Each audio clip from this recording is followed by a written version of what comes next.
अच्छा, अब आवाज आ रही है आपको?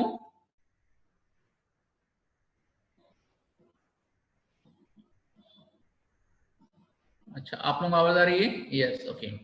अच्छा, अभी भी अगर किसी को आवाज नहीं आ रही है तो आप मुझे व्हाट्सएप ग्रुप पे भेज दीजिएगा। एक ईएनटी स्पेशलिस्ट है, उसका मैं आपका नंबर दे दूंगा, ठीक है? अच्छा, आप सुने। तो हम बात ये कर रहे थे, जस्ट मिनट। यस।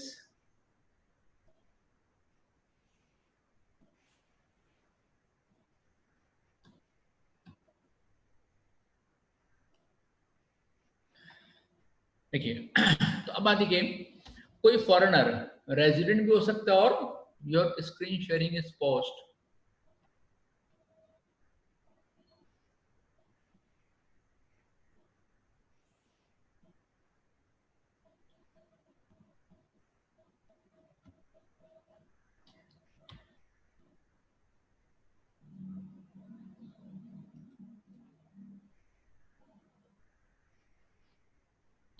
अच्छा, तो हम बात कर रहे थे कि आ, कोई फॉरेनर रेजिडेंट भी हो सकता है और नॉन भी हो सकता है।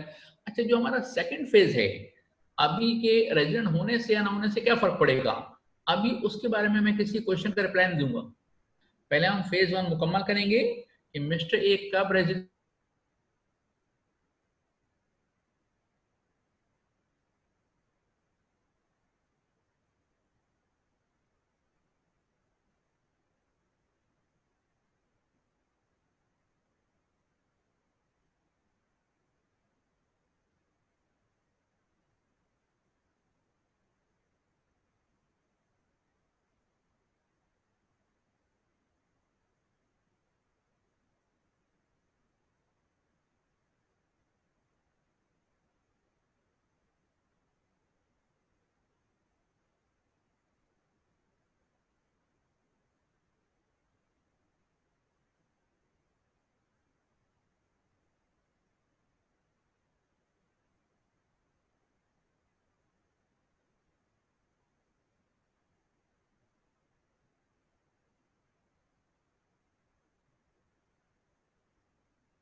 आवाज आ रही है?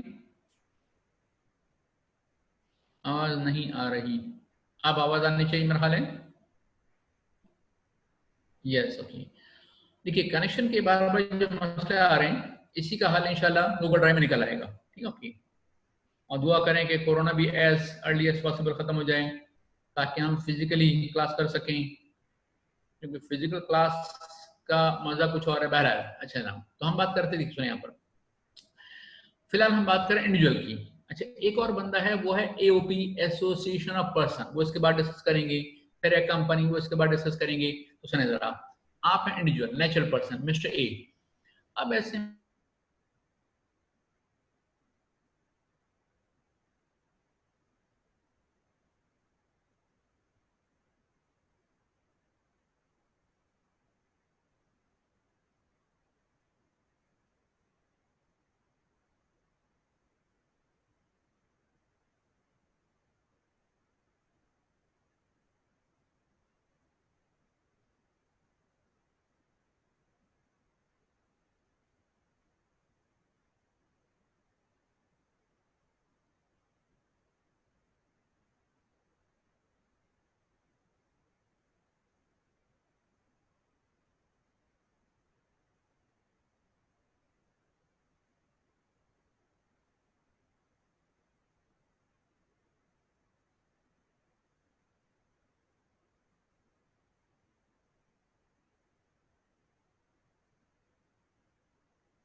Wait, students.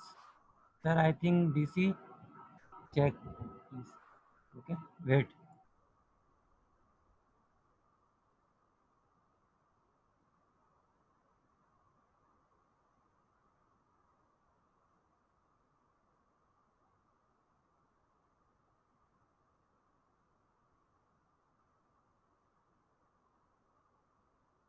अच्छा ना, अब आवाज आ रही है? नेट कनेक्ट हो गया? जी सर, आपकी आवाज़ आ रही है क्लियर अब। बिल्कुल। अच्छा, वैसे आप ये बता सकते हैं तमाम आईसीएमई के स्टूडेंट को कि मेरे नवासे ने तार खींच लिया था नेट का, ठीक है, दोबारा कनेक्ट किया है, तो घर पे क्लास होती है तो होगा। सर ठीक है, मैंने ओके। बता दिया था बच्चों को, थोड़ा सा वेट कर लें, सर का डीसी हुआ है, वापस कनेक्ट कर रहे ठीक हैं। है, ठीक है, ठीक है, ठीक है, ठीक है, चलें। Okay okay. जज़ाकल्लाह खैर। अच्छा ना, तो अब इसके बाद हम बात ही कर रहे थे कि ठीक है, ओके, ये नहीं, इससे पहले की स्लाइड थी। अच्छा ना, अब अगर 120 डेज या उससे ज्यादा का पीरियड हो तो हम ये कह सकते हैं इस सेकंड फेज में 120 वाली लाइन में कि ये है 120 से लेकर के 182 डेज तक, ओके। लेकिन अगर आपका मिसाल के तौर पर स्टे है पाकिस्तान में 140 डेज, ठीक है, तो अब आप रेजिडेंट हो भी सकते हैं और नहीं भी हो सकते हैं। आगे कंडीशन क्या है कि एंड का वर्ड है, and 365 or more days in the preceding लेकिन लास्ट 4 टैक्स ईयर। अच्छा, तो अब हम इसको तीन हिस्सों में डिवाइड कर सकते हैं, सुने। अगर आपका पाकिस्तान में स्टे है 0 से लेकर के और 119 डेज तक, 119 डेज तक, तो आप क्लियर कट क्या हो गए? Non resident. अच्छा, अगर आपका स्टे पाकिस्तान में 183 डेज और मोर है तो आप क्लियर कट हो गए रेजिडेंट। हाँ, अगर 120 से लेकर के 182 डेज तक हो तो फिर आपको पिछले 4 साल देखने हैं। अच्छा, 183 डेज और मोर में पिछले 4 साल नहीं देखने, ओके। 119 या उससे कम हो तो पिछले 4 साल आपको नहीं देखने, ठीक है, क्लियर हो गया। अच्छा, गवर्नमेंट एम्प्लॉय के बारे में उन्होंने बात मेंशन कर दी कि अगर कोई गवर्नमेंट एम्प्लॉय है और उसकी ऑफिशियल पोस्टिंग पाकिस्तान से बाहर है तो वो रेजिडेंट ही कंसिडर किया जाएगा। अगर वो एक दिन भी पाकिस्तान में ना हो तभी भी वो रेजिडेंट ही कंसिडर किया जाएगा, राइट, ओके। अच्छा ना, अच्छा, इसमें एक चीज सुन लीजिएगा। फिर आप पूछ सकते हैं कि वो टैक्स कहाँ पे करेगा, तो बात है कि साहब जितने भी पाकिस्तानी गवर्नमेंट के एम्प्लॉयज पाकिस्तान से बाहर पोस्टेड हैं वो पाकिस्तानी गवर्नमेंट को टैक्स पे करते हैं। अच्छा, पाकिस्तान में भी लॉ है कि जितने फॉरेन गवर्नमेंट के एम्प्लॉयज पाकिस्तान में पोस्टेड हैं वो सब अपने अपनी गवर्नमेंट को टैक्स पे करेंगे, पाकिस्तान में टैक्स पे नहीं करेंगे। अच्छा, इससे हम इसमें डिस्कशन नहीं करेंगे, ओके, ठीक है। अच्छा, मैं फिर इसमें आता हूँ 183 डेज और मोर। आप सुने गौर से, हम और आप तो हैं पाकिस्तान में, रेजिडेंट हो गए, जो बाहर हैं वो बाहर ही हैं, लेकिन हमारे ऐसे केसेस हैं कि कुछ लोगों की फ्रीक्वेंट विजिट्स होती हैं, कभी पाकिस्तान में, कभी बाहर, ओके, कभी बाहर, कभी अंदर, कभी कुछ ज्यादा अंदर, ओके। तो उस केस में फिर क्या होगा कि आपको डेज काउंट करने पड़ेंगे। कैसे करेंगे? देखिए, अगर किसी की फ्रीक्वेंट विजिट्स हैं तो आई डोंट नो, जिंदगी में कभी आप लोग एयरपोर्ट गए, ठीक है। अच्छा, कभी अगर आप एयरपोर्ट गए हैं तो वहां एक होता है इमिग्रेशन काउंटर, ओके। उस इमिग्रेशन काउंटर पर आप अपना पासपोर्ट प्रेजेंट करते हैं, उस पर वो स्टैम्प लगाते हैं एंट्री की एग्जिट की, तो उस पर डेट लिखी होती है, वो डेज के हिसाब से हम काउंट कर सकते हैं कि आपके डेज कितने बने। अच्छा, दूसरी बात ये कि ये जो 183 डेज हैं इसका कंटिन्यूस स्टे होना जरूरी नहीं है, ये कंटिन्यूस स्टे भी हो सकता है और उसमें गैप भी आ सकते हैं, तो बेसिकली ये एग्रीगेट है, ओके। अच्छा, अब एक चीज सुनिएगा जो कि एग्जाम में आ भी चुकी है, वो पता है क्या है? अगर मैं आपसे कहूं कि मिस्टर ए का पाकिस्तान में कंटिन्यूस स्टे है 200 डेज, कितना है? 200 डेज। क्या वो रेजिडेंट हुए? आप कहेंगे यस। लेकिन सुने, ये भी हो सकता है कि एग्जैक्टली बीच में ईयर एंड आ जाए, ओके।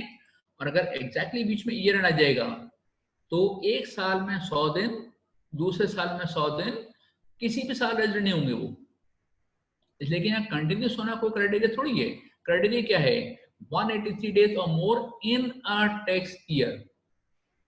अगर आप एक साल में 100 दिन हैं, दूसरे साल में 100 दिन हैं, हाँ अगर ये गैप इस तरह से आए कि एक साल में 10 दिन और दूसरे साल में 19 डेज, फिर ठीक है, ईयर 2 में आप रेजिडेंट होंगे। ओके, तो ये एग्रीगेट डेज हैं। दूसरा फिर एक और चीज है, जिन लोगों की फ्रीक्वेंट विजिट्स होती हैं तो वहां डेज काउंट करना थोड़ा सा इंपॉर्टेंट होता है। अच्छा, आईसीएमए का जो एग्जामिनर है, ये इसका फेवरेट एरिया है कि एक पाकिस्तान में बंदा था, फिर बाहर चला गया, फिर वापस आया, फिर बाहर चला गया, फिर वापस आया, तो अब जरा आप डेज काउंट करके बताएं कि वो रेजिडेंट है नॉन रेजिडेंट है। तो इनकम बाद में वर्कआउट कीजिएगा। ओके, तो अब इसमें डेज काउंट कैसे करने हैं, इसके लिए बाकायदा इनकम टैक्स रूल्स में उन्होंने आपको लिख के दिया। अच्छा, क्या लिख के दिया, ये जरा हम पढ़ते हैं।